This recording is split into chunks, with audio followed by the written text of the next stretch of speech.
Esse mês, nos domingos, nós vamos falar sobre Natal. Mês de Natal. Um mês tão esperado do ano. Mês de férias, mês de descanso, mês do Natal. E nós vamos trabalhar nesses domingos falando sobre o Natal. Vamos estar abordando os personagens, vamos descobrir ali algumas coisas, vamos perceber algumas coisas. Mas é interessante o mês de dezembro, ele é diferente. O mês de dezembro ele é diferente. Inicia o mês, parece que as coisas mudam, elas ficam diferentes. A cidade fica mais iluminada, parece que as pessoas ficam mais bondosas, amorosas, parece que se transmite mais amor. Deveria ser assim todo dia, mas parece que chega só no mês de dezembro que isso é feito. Também chega no mês do comércio. O comércio espera também esse mês chegar, porque é um mês que se fatura. É um mês em que muitos estão esperando para poder arrecadar dinheiro para pagar todas as dívidas do ano todo. É ali o mês do 10º,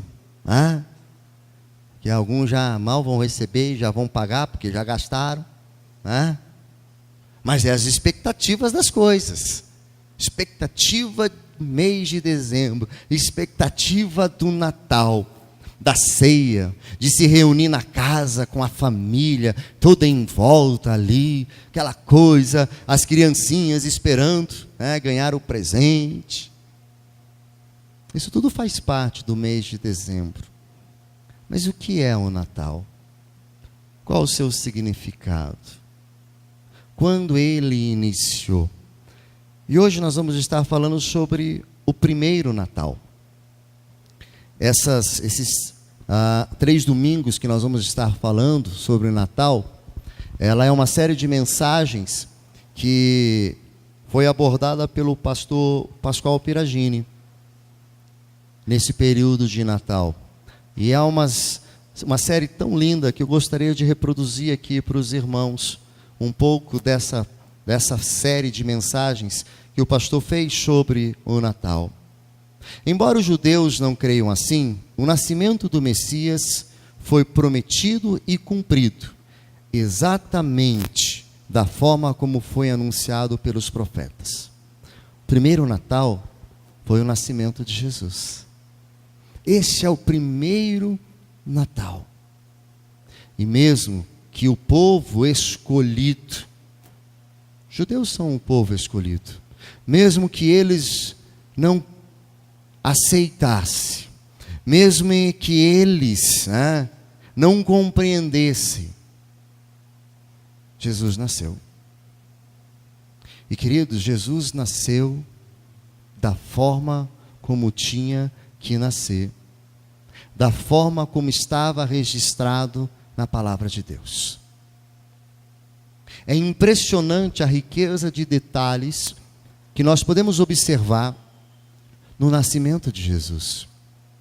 Ele nasceu no lugar certo, na cidade certa, com os pais certos, no tempo certo. Tudo foi certo. Tudo corresponde de acordo com as promessas feitas no Antigo Testamento. As profecias que foram realizadas acerca de Jesus, elas se cumpriram todas. Por isso nós podemos ter a certeza, por isso nós podemos ter a convicção que Jesus é Senhor e Salvador. É o Filho de Deus, aquele que veio a este mundo.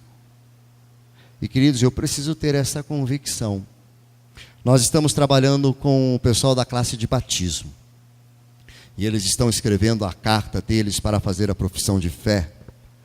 E eu falei, queridos, vocês podem até algumas coisas ainda não entenderem e não compreenderem, Mas tem uma coisa que tem que ser claro para vocês: Jesus Cristo é o único e suficiente Salvador. E Ele veio para perdoar os nossos pecados através da nossa confissão, porque somos pecadores. Isso tem que ser claro. Isso tem que ser muito claro em nossas vidas. E nós precisamos também, nesse período de Natal, sermos bíblicos. Porque senão corremos uma tendência, que é a tendência do mundo. Senão nós desvirtuamos e começamos a comemorar um Natal que não é Natal. Começamos a comemorar algo que não tem nada a ver com o Natal. Por isso, essa primeira mensagem vai nos falar das promessas, das profecias, como foi feito, de acordo com o que aconteceu, para que nós possamos, tendo oportunidade, falarmos sobre o verdadeiro Natal. O Salvador do mundo deveria nascer de uma virgem, na pequena cidade de Belém, na Palestina. E queridos, tudo se cumpriu. Se nós pegarmos quanto ao local de nascimento do Messias, havia uma promessa, a profecia, Miqueias 5:2. Mas tu, Belém Efrata, embora sejas pequena entre os clãs de Judá, de ti virá para mim aquele que será o governante sobre Israel. Suas origens estão no passado distante, em tempos antigos. E o cumprimento, Lucas 2:11. Hoje, na cidade de Davi, lhes nasceu o Salvador, que é Cristo o Senhor. Profecia e o cumprimento. Podemos ter a certeza que Ele é o Senhor e Salvador. Foi prometido e anunciado que Ele nasceria em tal cidade, e em tal cidade Ele nasceu. Se nós olharmos quanto pela forma que aconteceria o seu nascimento, também podemos observar a promessa, Isaías 7,14. Por isso o Senhor mesmo lhe dará um sinal: a virgem ficará grávida e dará à luz um filho, e o chamará Emanuel. Se cumpriu isso. Está lá em Mateus 1, 23 e 24. A virgem ficará grávida e dará à luz um filho, lhe chamarão Emanuel, que significa Deus conosco. Ao acordar, José fez o que o anjo do Senhor lhe tinha ordenado e recebeu Maria como sua esposa. A promessa fora cumprida. O Messias nasceu. Nós podemos acreditar que o Cristo que seguimos é verdadeiro, é genuíno, é único.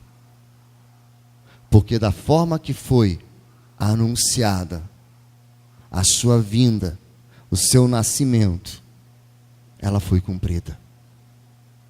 Nem mais e nem menos. Exatamente como foi anunciado. Queridos, isso nos dá uma certeza, uma tranquilidade. Porque seria muita coincidência, né? Já pensou? Tudo se cumpriu, tudo igual para não ser? Não existe coincidência em Cristo. Em Cristo nós temos a cristocidência. Os acontecimentos de acordo com a palavra, de acordo com Cristo, de acordo com a vontade de Deus. E assim o foi. Tudo conforme a vontade de Deus, tudo conforme as promessas foram cumpridas. Então eu posso ter a segurança e a certeza de saber que eu sigo o único e verdadeiro Salvador. Isso me dá a certeza, a garantia de poder servi-lo de forma inteira, com tudo que sou, com tudo que tenho, porque Ele é o Messias, Ele é o Salvador. E qual seria então esse propósito do Natal? Lucas 2, 8 a 20. Queridos, nós precisamos resgatar isso. Todas as nossas respostas, elas precisam estar embasadas na Bíblia, porque ela responde tudo, ela fala sobre tudo, ela mostra tudo. Nós precisamos ter esse resgate, de respondermos às questões, às indagações que porventura possam ser feitas a nós, sobre nossa fé, sobre nossa crença. Elas não podem ser feitas pelo achismo do homem, pelo sentimento do homem, mas as respostas precisam ser dadas de acordo com a palavra, à luz da palavra. Então, quando nós vamos falar sobre o propósito desse Natal, desse primeiro Natal, eu preciso voltar às Escrituras, porque eu preciso responder sempre de acordo com a palavra.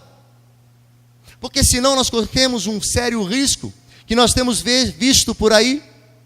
As pessoas vão indagando e vão falando as coisas, sem saber o que está escrito, sem saber o que Deus fala, e criam heresias e afastam pessoas. Lucas 2, a partir do verso 8, diz: havia pastores que estavam nos campos próximos e durante a noite tomavam conta dos seus rebanhos. E aconteceu que um anjo do Senhor apareceu-lhes, e a glória do Senhor resplandeceu ao redor deles. E ficaram aterrorizados, mas o anjo lhes disse: não tenham medo, estou lhe trazendo boas novas de grande alegria, que são para todo o povo. Hoje, na cidade de Davi, lhes nasceu o Salvador, que é Cristo Senhor. Isso lhes servirá de sinal: encontrarão um bebê envolto em panos e deitado numa manjedoura. De repente, uma grande multidão de exército celestial apareceu com um anjo, louvando a Deus e dizendo: glória a Deus nas alturas e paz na terra aos homens, aos quais Ele concede o seu favor. Quando os anjos os deixaram e foram para o céu, os pastores disseram uns aos outros: vamos a Belém e vejamos isso que aconteceu e o que o Senhor nos deu a conhecer. Então correram para lá e encontraram Maria e José e o bebê deitado na manjedoura. Depois de o verem, contaram a todos que lhe fora dito a respeito daquele menino, e todos os que ouviram o que os pastores diziam ficaram admirados. Maria, porém, guardava todas essas coisas e sobre elas refletia em seu coração. Os pastores voltaram glorificando e louvando a Deus por tudo que tinham visto e ouvido, como lhes fora dito. E assim foi anunciado o primeiro Natal do mundo. Já imaginou, queridos? Olha o anúncio do primeiro Natal. Chega um anjo, e já é algo surreal, sobrenatural. Chega um anjo para falar aos pastores sobre a vinda de Jesus. Se não bastasse o anjo, agora vem um grande coral celestial, cantando glória a Deus nas alturas. É assim que foi anunciado o primeiro Natal. Assim que foi anunciado a vinda então de Jesus. Queridos, o Natal é algo especial, porque é o dia do nascimento do nosso Senhor. É o dia que a humanidade encontrou esperança. Nesses dias, o mundo aguarda para celebrar o Natal. Com exceção de alguns países que não são cristãos, o mundo aguarda. E até alguns países que não são cristãos celebram. A China não é cristã, mas ela celebra o Natal, porque ela vende muita coisa nesse período. Até nessa hora, não, eu não creio em Cristo, mas eu quero lucrar. Nós cristãos celebramos o verdadeiro Natal, não o comércio, não aquilo que que a sociedade está aí fora. Vai chegar nos feriados, finais de ano, as pessoas paradas, descansando. É uma data que muda tudo e que mudou a humanidade, tamanha a sua importância. Esse primeiro Natal mudou toda a história da humanidade. Não só porque trouxe a salvação, porque poderia ser, não, isso, só os cristãos acham isso, só os crentes acham isso. Não, a história da humanidade é dividida em 2 períodos, antes e depois de Cristo.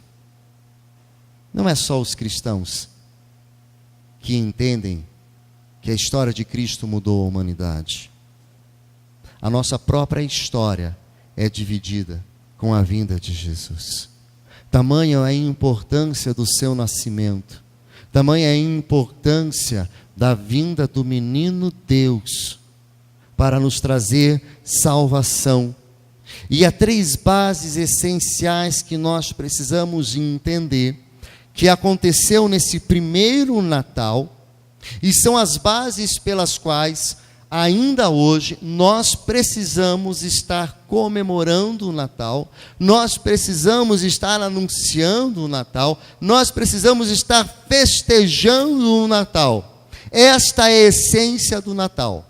Essas 3 essências, esses 3 princípios essenciais que nós vamos falar hoje, fazem o verdadeiro Natal. O primeiro princípio é: Deus veio ao mundo.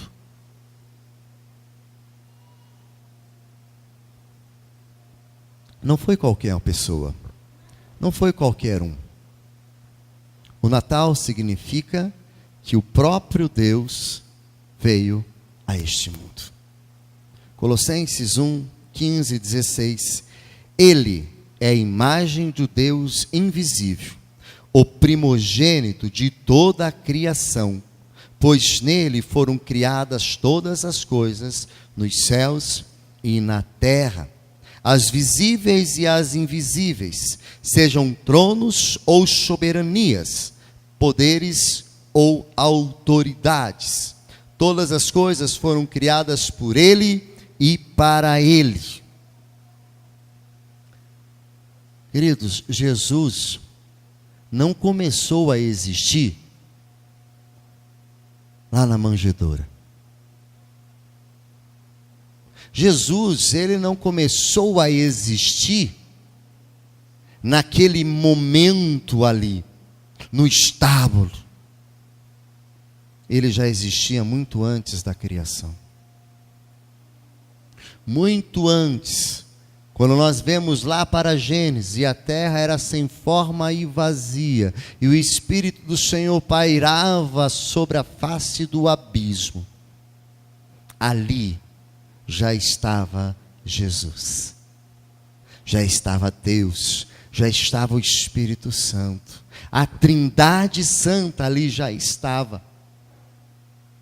Ele é muito antes, ele é Criador. Ele nos fez, e ele estava lá. Se nós pegarmos o texto, façamos o homem à nossa imagem e semelhança. Ele estava na obra da criação. Jesus, ele não aparece na história somente agora, ele já é a história. Ele já é desde o início, ele é o alfa e o ômega. Quando nós olhamos para Filipenses 2, 6 e 7, que embora sendo Deus, não considerou ser igual a Deus, era algo que havia o que devia pegar-se, mas esvaziou-se a si mesmo, vindo a ser servo, tornando-se semelhante aos homens. A primeira base, a primeira essência do Natal que nós podemos comemorar é que Deus veio a este mundo. Próprio Deus. Queridos, se nós compreendemos a profundidade desse significado, Porque Deus ele poderia ter feito de forma diferente. Ele poderia ter feito um sinal no céu. Ele poderia ter feito prodígios. Ele poderia ter tentado mostrar através de homens. Mas Ele mesmo veio. Ele mesmo. Próprio Deus. Sabe por quê? Porque Ele te ama. De uma forma, queridos, inimaginável. E Ele se importa com você. Tão grande é a importância que Ele tem e que você tem para Ele, que o próprio Deus veio. Mesmo sendo Deus, não usurpou ser igual, mas se humilhou e veio. O próprio Deus. Você imaginou uma autoridade deixando a sua posição e vindo para servir? Eu não quero essa posição, eu vou deixar essa posição, porque eu quero estar lá no meio do povo, para servir o povo. Humanamente, ninguém faria isso. Ninguém deixaria o poder, a glória, para fazer isso. Mas o nosso Deus fez. E nós podemos ter a certeza, em nenhuma outra história, em nenhuma outra religião, o próprio Deus se entregou pelos seus. E não apenas veio, mas morreu e ressuscitou. É o próprio Deus. Somente na história do cristianismo isso é possível.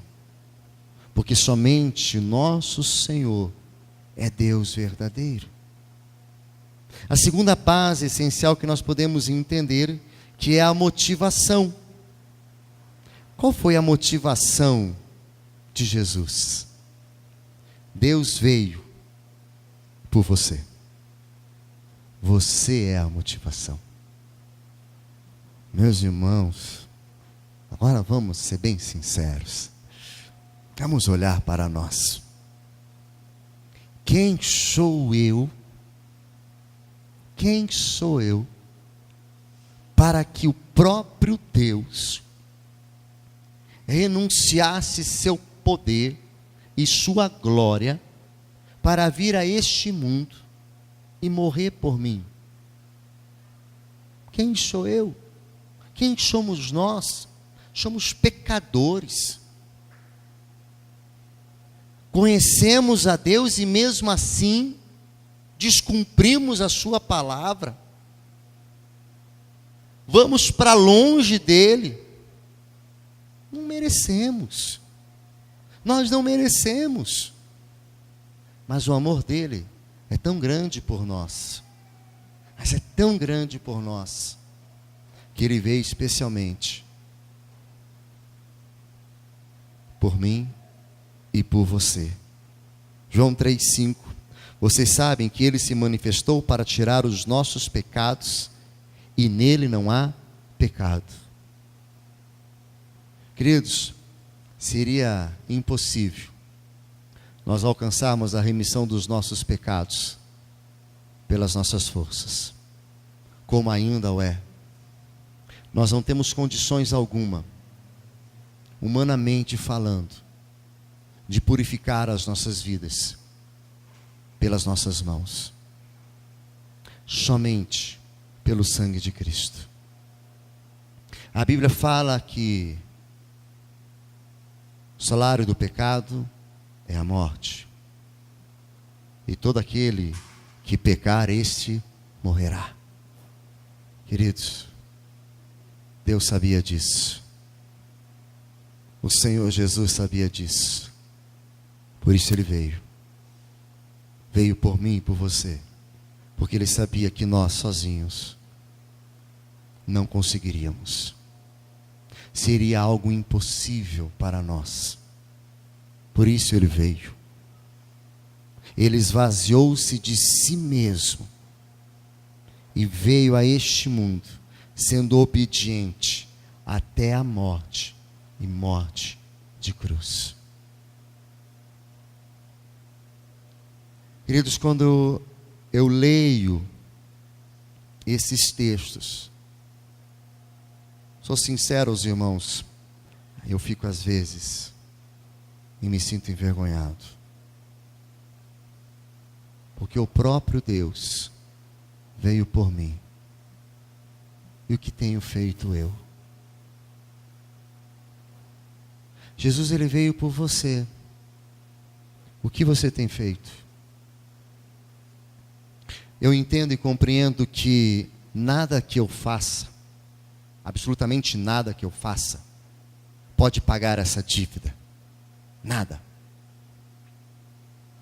Mas o mínimo que eu posso fazer é ter um coração grato e procurar fazer todas as coisas de acordo com a palavra, para cumprir os mandamentos, para observar a lei, para observar as escrituras, para poder fazer tudo conforme Deus quer. Esse é o mínimo que eu posso fazer. Ele veio por mim e por você. Não somos merecedores, mas o amor dele nos alcançou. E sou sincero, queridos, sinto envergonhado às vezes. Nosso domingo é culto de louvor, de adoração e de celebração. É o dia que nós nos encontramos para celebrar a Deus. Não é? Esse mesmo Deus que não quis ser igual a Deus, mas veio e morreu por nós. E se você olhar para o lado, quantos irmãos estão faltando? Quantos irmãos deixaram de vir à igreja hoje? Deus sonda e conhece os corações, mas querido, se eu olhar para a palavra, o mínimo que eu podia fazer era estar aqui, para com os meus irmãos louvar e adorar o nome do Senhor. Isso é o mínimo. Se juntar ao corpo, se juntar à igreja, para agradecer, para louvar, para adorar o Senhor. E isso, queridos, nos mostra que às vezes nós não temos compreendido. Nós não temos compreendido o reino. Não temos compreendido a Cristo. Não temos compreendido a palavra. E por quê? Porque não temos compromisso. Como falei, nada, absolutamente nada que façamos chegará perto, chegará aquilo que Cristo fez por nós. Mas o mínimo que eu poderia fazer é adorá-lo de todo o coração, de toda a minha vida, de toda a minha alma. E no dia em que os irmãos se encontram para fazer essa celebração, estar aqui juntos. Alegrei-me quando me disseram: vamos à casa do Senhor. Dia de celebração. Ele veio por mim, ele veio por você. E por que ele fez isso? Porque ele te ama. Ele fez isso porque ele te ama. E queridos, daqui nos fala de um princípio que nós até na reunião de homens falamos um pouquinho. Nós falamos sobre amor na reunião dos homens nessa terça. Aqui mostra claramente que amor não é sentimento, mas era uma escolha. Foi uma escolha. Jesus escolheu deixar os céus e toda a sua glória e toda a sua majestade para nascer neste mundo, para viver neste mundo, para sofrer as dores, para ser crucificado por mim e por você. É algo único que ninguém, nem mesmo as mais brilhantes pessoas, conseguiriam explicar. Tamanho amor. Tentar entender este amor é como tentar fazer uma formiga tentar compreender você. Ela não tem essa capacidade, como nós também não temos a capacidade de compreender. Por isso, o que temos que fazer é nos entregarmos. Sabe o quanto Deus te ama? Sabe o quanto Deus te ama? Uma resposta para essa pergunta seria a seguinte: Jesus Cristo abriu seus braços sobre a cruz e deixou que eles o pregassem a ela com enormes pregos. Com isso ele estava dizendo: eu amo você este tanto, ao tanto de uma entrega, de uma renúncia. Aqui está a prova do quanto eu me importo por você e o quanto você é importante para mim. Eu fiz você, sustento você e também morri por você. Esta é a maneira como eu te amo. Queridos, isso é profundo. Eu te criei porque eu te amo. Eu te sustento porque eu te amo. E eu morri por você porque eu te amo. O amor de Deus, o amor de Cristo é algo sobrenatural. É algo espetacular este amor, que foi derramado lá naquela cruz. E o que tenho feito eu com este amor? Aonde eu estou para tentar fazer, ou pelo menos o mínimo, nessa demonstração de gratidão ao Senhor? Porque é o mínimo que eu posso fazer, é louvar e adorá-lo. Este é o mínimo que na minha vida eu posso fazer. E às vezes, queridos, nem o mínimo nós conseguimos fazer. Nem o mínimo nós conseguimos agir. Porque às vezes nos preocupamos com tantas outras coisas e deixamos de nos preocupar e deixamos de olhar para aquilo que realmente tem importância. Ele veio por mim e por você. 1 João 4, 9 e 10. Foi assim que Deus manifestou o seu amor entre nós. Enviou o seu Filho unigênito ao mundo, para que pudéssemos viver por meio dele. Nisto consiste o amor, não em quem nós tenhamos amado a Deus, mas em que ele nos amou e enviou o seu Filho como propiciação pelos nossos pecados.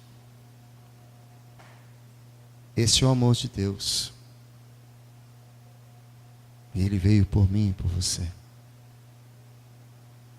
E fica agora a reflexão: o que tenho feito eu com este amor? Queridos, às vezes a impressão é que dá que muitos têm pego esse amor, têm amassado e têm jogado fora. Têm pisado e têm jogado fora. Porque não conseguem compreender e viver de acordo com a palavra. E não conseguem compreender o tamanho do sacrifício. Queridos, vou ser bem sincero, eu não consigo compreender algumas coisas. Eu não consigo compreender como pessoas deixam de estar com o corpo para fazer qualquer outra coisa. Sabe por quê? Porque para nós estarmos aqui hoje, Cristo teve que morrer por mim e por você. Se Ele não morresse, nós não estaríamos aqui. O sacrifício dele é para que nós pudéssemos cultuá-lo em espírito e em verdade. O seu ato de amor, o seu sangue derramado, tudo foi feito para que nós pudéssemos celebrar, adorar como igreja. Só que às vezes nós trocamos este momento por aniversário, por festa, por jogo, por cansaço, por qualquer coisa. E querido, quando eu faço isso, eu não estou compreendendo o verdadeiro amor de Deus, porque o sacrifício dele foi grande, para que eu e você pudéssemos ter a liberdade de adorar em espírito e em verdade, tivéssemos a liberdade de cultuarmos, de nos reunirmos em seu nome. O terceiro princípio que nós podemos perceber é o seu resultado. Você pode conhecer e se relacionar pessoalmente com Deus. Romanos capítulo 5, verso 10 e verso 11. Se quando éramos inimigos de Deus, fomos reconciliados com Ele, mediante a morte do seu Filho, quanto mais agora, tendo sido reconciliados, seremos salvos por sua vida. Não apenas isso, mas também nos gloriamos em Deus, por meio do nosso Senhor Jesus Cristo, mediante quem recebemos agora a reconciliação. Queridos, nós somos reconciliados. Quando o templo estava construído, somente o sacerdote podia chegar na presença de Deus. O santo lugar, o santo dos santos, era reservado apenas para o sacerdote, em ocasiões especiais. Pessoas comuns não tinham acesso, não podiam chegar até o santo lugar. O resultado do nascimento, da vida e morte e ressurreição de Cristo é que agora eu posso me relacionar pessoalmente, direto com Deus. Somente porque aconteceu o Natal de Jesus, você e eu, agora podemos conhecer a Deus através de um relacionamento pessoal de amor com Ele. Somente através do Natal. Agora eu posso me relacionar, eu posso estar próximo, eu posso conversar direto com Ele. Este é o resultado. Não é um Deus distante, mas é um Deus próximo, um Deus íntimo. Ele veio a este mundo da mesma maneira que todas as pessoas, através do nascimento. Talvez isso poderia ter chocado os anjos, o fato de que Deus, que criou o universo, se humilhar ao ponto de limitar-se a si mesmo e vir à terra em forma humana. E não apenas isso, nascer de pais andarilhos em um estábulo de pequeno vilarejo. Todos os planos de Deus para o mundo estavam embrulhados como um presente. Pequeno Jesus, enrolado então em panos, como um presente. E esse é o presente de Deus para a humanidade. E Ele fez isso porque Ele se preocupa por mim e por você. Ele veio para trazer vida em abundância e não para intimidar. Jesus, ele poderia fazer algo no céu, ele poderia aparecer em toda a sua glória, E poderia dizer: aqueles que não dobraram os seus joelhos diante de mim, eu matarei.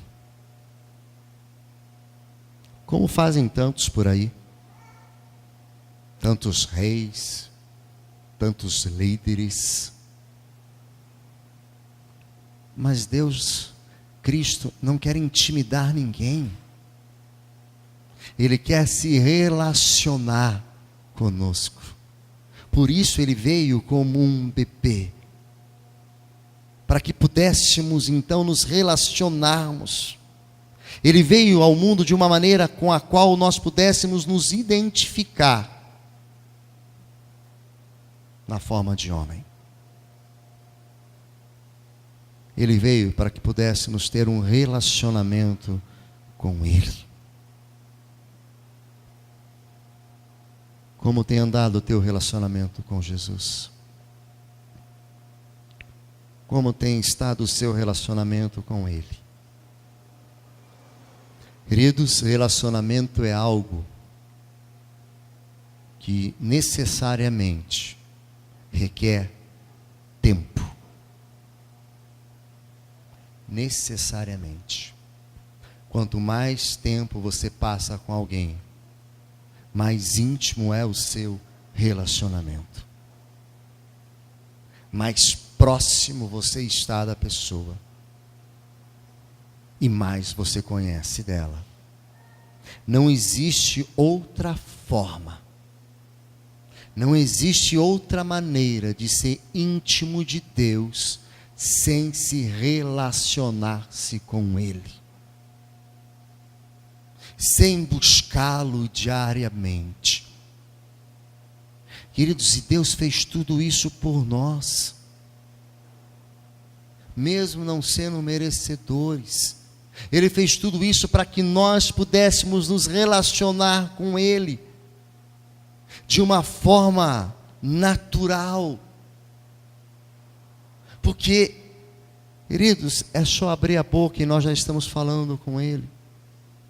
Ele não está distante, mas Ele está aqui onde estamos. Ele está dentro de nós.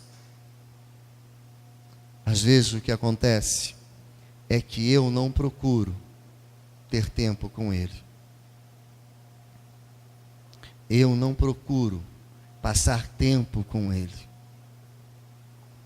Mas Ele fez tudo o que fez para que eu pudesse ter tempo com Ele e me relacionasse com Ele. Esta é a essência, queridos, do verdadeiro Natal. Deus veio ao mundo, especialmente por você, para que você pudesse conhecer e se relacionar pessoalmente com Ele. Olha que tamanho de amor. Olha que algo maravilhoso. É o nascimento de Jesus. E o que nós temos feito com isso? Fica a pergunta para a reflexão de nossas vidas, neste mês em que nós paramos para celebrar o Natal, celebrar o nascimento, a vinda do nosso Salvador. Feche os seus olhos. Eu queria nesse momento te convidar a fazer uma oração